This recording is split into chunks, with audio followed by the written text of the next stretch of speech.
This is the All Leaders Must Serve podcast, and I'm Jane Williams, founder and executive director. And this is the theme of job readiness mentorship.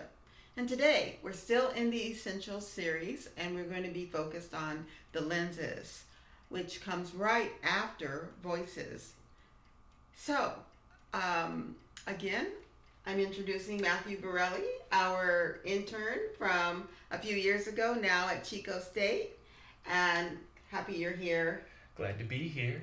And of course, I always love having Matthew here because I think that he articulates what young people are really feeling so well, and he is able to put his finger on how you may be feeling and what you may be asking yourself. So let's get started. Last time we did voices, and the question that I want to remind you is, are the voices in your head pushing you further away from where you want to go, or are they bringing you up to who you want to be? You are the captain of your ship, and you get to choose who you want to be. And it starts with first analyzing those voices and making sure that if there are negative voices, that you're addressing them. And how you address them, we can talk about that in another segment. But we do want you to start addressing any negative voices in your head. And this may help you. This lesson and one to follow may help you.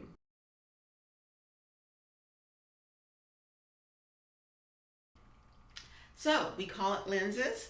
And lenses are something that we have from high school to the adult working world. You definitely are going to have lenses. It's basically how you see other people. What you may not realize is that just because you see other people a certain way, they may also be seeing you a certain way. And so we're going to look at both of those things. The lenses are, when I look at Matthew, my impression of him, but my behavior is what Matthew will see in me, and that will cause him to develop a lens. So it goes both ways. We want to talk about that.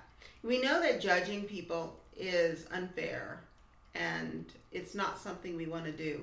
But we need to understand that people will look at us, both our behavior and how we present ourselves in first impressions, and make a conclusion.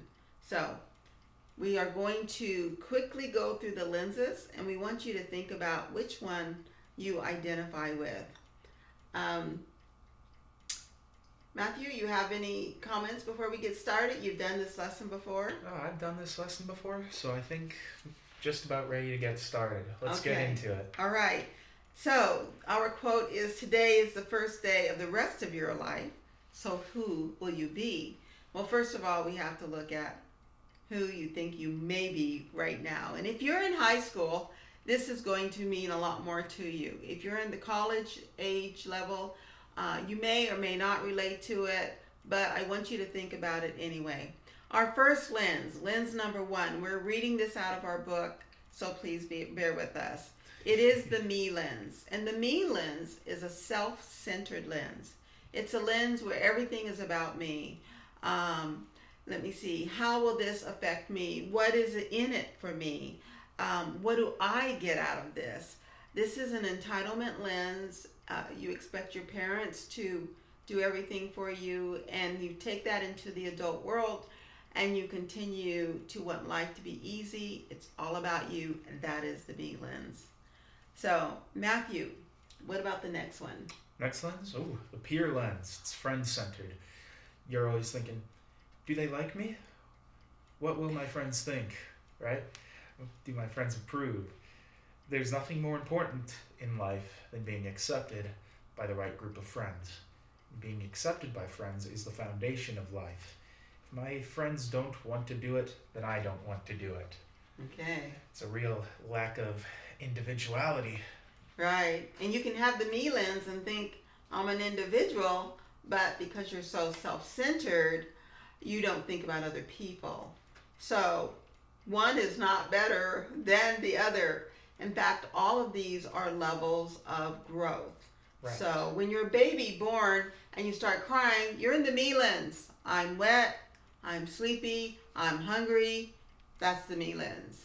And sometimes we continue that lens even into adulthood. Somebody take care of me. But the peer lens is where you are other focused, but you make them so important that you're not thinking for yourself, correct? Yes. All right. 3, the I'm in love lens. This is my personal favorite. I struggled with this through most of my youth. This is boyfriend or girlfriend centered. In fact, is he mad at me was something that I would wonder about. If I don't have a girlfriend or boyfriend, then who am I? You need a romantic relationship. You totally measure your self-worth based on knowing that at least one person, a girl or a guy, is devoted to you or needs you. And this is other lens, but it can be very dangerous because that other person is dictating your life. You are not the captain. You are not dictating your life. And it can become very toxic, very codependent. And if you're in this lens, we want you to put a pin in that because we want to talk about that a little bit more. The number 4. I'll go ahead and read it. Let me put on the lens. The material lens. It's stuff-centered. No, my car is better than his. I have more money than them. They have more. I need to get more so I can be better. This lens will cause you to relate to the world by comparing your material possessions to others. You're totally tuned into material wealth and focus on what your possessions are versus the possessions of others. Things are more important than people. And that's the key right there. Whenever something is more important than people, there's a problem. And that could be, your computer or your car or your guitar or anything else that you can imagine. So the material lens is a very important lens, and it's good to have things that you love and you enjoy and you appreciate and you value. It's not good when it's more important than someone who needs your help and you don't care about them. Right. You can't replace meaningful relationships, right? Right. Stuff. I love stuff too. Everyone loves stuff. But Absolutely. I don't think you can throw those meaningful relationships in with the stuff pile. You gotta attend to that. Right. The achievement lens, that's work, school centered. Now, this is going to go several different ways or examples. I got the highest grade, or I won the award.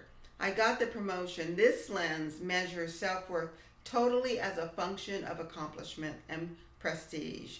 So, you are obsessed with being known for your achievements and hold little value for evaluating yourself or others on the basis of character.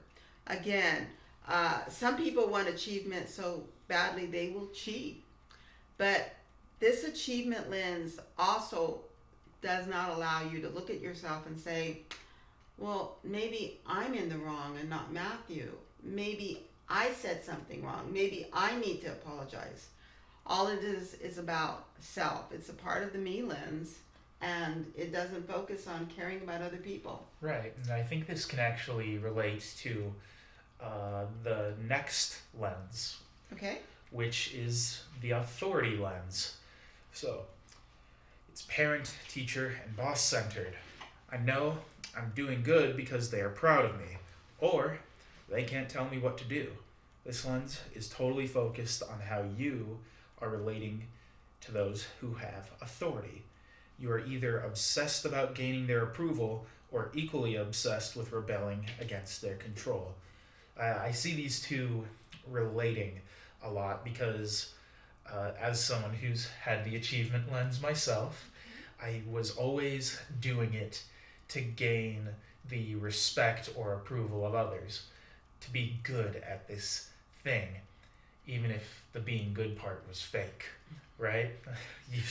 As a little kid, used to cheat a lot at board games, but right, it's obsessive. It's always looking to kind of gain people's respect through a set of accolades, which isn't really a great thing to expect from yourself or others, I don't think.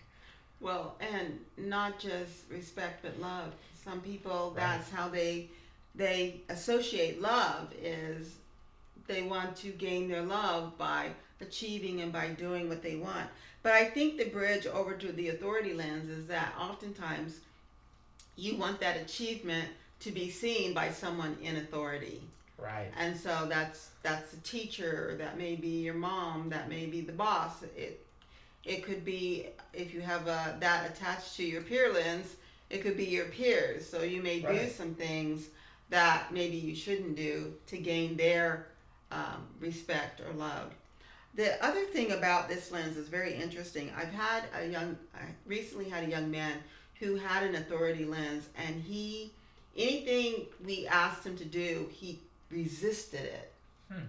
But once he became aware that he had this authority lens, and we started explaining why he wanted to do this thing, and he started to buy into it because now it made sense to him. And then he really wanted to please. He really wanted to do it well. He wanted to be the best at it. So the authority lens is interesting because it can be, I hate authority, but if that person in authority is able to connect with them, then they will do anything. They will be the best employee. They will go out of their way. And so, but it's an extreme behavior in one direction or the other direction. Not So, very healthy. yeah. Not very healthy. Yeah, we want a balance in our life, and so, speaking of balance, the victim lens. The victim lens is pity centered. I try, but everything always goes wrong for me. My supervisor is out to get me. The world isn't set up for me to succeed. It causes you to be obsessed with how you are being hurt or victimized by the world. Things are seldom, if ever, your fault, and you tend to believe that the world is, in fact, out to get you. I think that this particular lens is often shared with young people. You want to speak to that a little more? Yes. The victim lens. Whew, this might be the lens I've had the most in my life, both growing up and even just by accident. Right? It's I feel like it's common because you feel this sense of unfairness. Why did this happen to me? Right? Or why am I not good enough? Rather than thinking, it's kind of like thinking unproductively and productively. The more productive way to think, and even speaking to the last lesson, is rather than I am a failure, it's just I failed this time. What can I do better? What these Or kinds different. Or different, right? What more productive questions, which get you thinking more positively and productively, like I can still improve on this thing. It makes it seem more like going up, right? Right. Taking steps rather than falling into this void of thoughts of how horrible you are because of this thing, or how you cannot do this thing because this bad thing happened, right? And there are definitely times when you've maybe broken a leg so you can't run, but there's other times where it's you broke a leg so you can't run, but how do you start to walk again, right? Rather than I'll never walk again because I might break my leg again, right?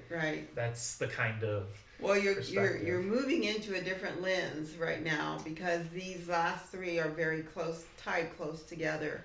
But I Yes. will say that you should know that you're going to have seasons in your life. And right now, the season, if you're under 18 and you're still living at home and you're going to school, that's a season. Your high school season of life is where you're maybe pushing away from your parents emotionally because you want to find out who you are. And then as you move in after 18 and you start heading toward your 20s, you'll move into another season of your life, hopefully. Whether you're going to college or you're getting a job, you're making more choices that are your choices and your consequences. It's a very serious time in your life, which is why you could start feeling like you're a victim because you can't quite figure out how to get it right. But that's why ALMS is here. We're here to answer those questions and to help you figure out how to get it right. And to assure you that if you don't get it right the first time, there's always a second and third and fourth time. And that these seasons will continue throughout your life. I am still in seasons. I've been married now for 40 years, and my husband and I are still learning about each other and learning about ourselves. We've made a lot of mistakes, but we know that that's okay because that's how you get better. I And, think. and Oh, sorry Go to ahead. cut you off there. Yeah, so I think the best way I could put it is that life is like a series of learning, unlearning, and relearning, right? right, When you're getting out there, you're going to make mistakes. You're going to break a few legs, right? right. And so I think that uh, coming to ALMS, that's one of the best things I learned because the victim lens was very much on. I believed I was so incapable based on the way I was treated in the past that I didn't see in this time what I was capable of. I was too busy thinking good. that Yeah, I was yeah, trapped with myself. right. So we all have gifts and talents, and we have to find our purpose. And when we find those things, some of these the victimized thoughts that we have will start to fall away. In fact, when we start finding our purpose and we start looking toward how we're going to be a leader that serves, we will find that a lot of these lenses are going to change and shift. Let's go on. The hate lens, Yes. the enemy lens. I can't trust anyone. All right, here we go. Oh boy. People always want something if they are being nice. This lens sees enemies behind every tree, waiting to drag you down. You tend to not trust, guilty until proven trustworthy. And so I find young people all the time, this trust issue is a big one. Go ahead and speak to that. Yes, trust, trust, trust. Well, young people have been hurt a lot in their lives by something. This sort of ties back to the victim lens, right? But in the terms of the hate lens, there's people who just can't trust anyone, or there's this social barrier, whatever it is, right? There's this almost a feeling of not disgust, but a feeling where it's really hard to be social with people because you feel like you can't really trust them. Who is this person? What if they're a serial killer, right? Or some other terrible thing. Well, you've been bombarded with social media. They have a lot of ideas. And young people love horror movies and horror books. What is that about? Well, No wonder you don't trust anybody. I think in terms of horror, it's more about the thrill. Okay. However, in terms of But social media, it does plant seeds, though. yes, there's social media, I think, especially plant seeds. We're seeing the entire world. We're knowing more about each other than we ever should have. Right. And because of that, sure, we're able to be more open to a wider scale audience, but that's just throwing words into a phone to people who may never see you in your life, to see actual people, to Right. be in real interactions and confrontations. It's more complicated than just typing into your phone. Right. And so with the hate lens, you hear generalizations and stereotypes. You hear that maybe old people are hateful of the young generation. They Right. think we're lazy. They think we're dumb or entitled. And alternatively, you hear that young people are very over entitled, are lazy, right? You hear these generalizations and stereotypes from people, and because of that, you internalize those, and so when you actually see a person, you're hateful and distrustful of them, Right. right? So there's no conversation to So be it's had. like young people have already judged me, and I haven't said those things. Nope. I don't think those things. And in ALMS, when I meet young people, I have the task of gaining your trust or earning your trust because you already don't trust older people. and you already assume that older people don't like you. Right. Okay. You want to Guilty. read the last one? Right. The safety lens. Which was your lens. Oh yeah, For this sure. was very much my lens. Fear-centered. I might fail, so I shouldn't even try. You see life as a place where it's better safe than sorry. You never take a risk because you don't trust yourself to handle the pain of failure. I'm afraid to try new food, places, or do things outside my comfort zone. Fear is real. All right. You want to share? Well, where do we even begin? Yes. Yes, so with the safety lens. But it does fit into the victim lens and possibly the hate lens as well. Right. These three all kind of go together. They do, yes. And so I think initially I was very afraid of disappointing you when I came to work in ALMS. And I was afraid of disappointing anyone. That's why I was always looking for something to do. I was anxiously doing things, Right. even if it was cleaning the tiniest speck of dust that really no one could care less about being there. So when it came to me then not knowing or having all the knowledge I exactly needed, I froze, Yeah. right? I froze because I wasn't fully confident. And then I was afraid again that I would disappoint you, or that I would disappoint other people in my life, right? Disappoint my parents because I said something stupid or did something stupid with friends. Disappoint my friends because I just didn't feel like going out today. Whatever it was, even if I was too tired, if I wasn't confident, if I didn't know what I needed to know, Mm-hmm. it was better to be safe and just not do anything than, sorry, I didn't know what I was doing. Mm-hmm. And it's very paralyzing. Yes. And it also brings on that anxiety that I literally saw you struggling with. Yes. And eventually depression, because self-doubt becomes so big. Right. So these are our 9 lenses, and if you need to replay that back, identify one of them, we want you to know that there's still hope, and it's one step at a time. And you can find a new lens to replace the lens that you have. And once you do that and you can say it out loud, this is the lens I want to replace, and this is why, then you're on your journey up. And our time is short, so I want to just read through these lenses really quickly. And then I'm going to ask Matthew which lens he wants to, or he has replaced his lenses with, in particular his safety lens. So you want to write down on a piece of paper, I am, and then tell us hardworking, helpful, responsible, reliable, loyal, creative, kind, honest, or empathetic. Empathetic is one of those words that not everyone seems to understand, but it means that you want to care more about other people and that you actually want to understand what they're experiencing. So it's a very deep and intimate word. But the other words are pretty easygoing words. You should know what they all mean. If you don't, Google it. Matthew, which word did you select as your word? Well, I selected all of them.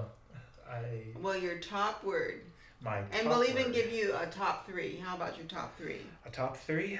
I would just say the last 3 noted: kind, honest, and empathetic.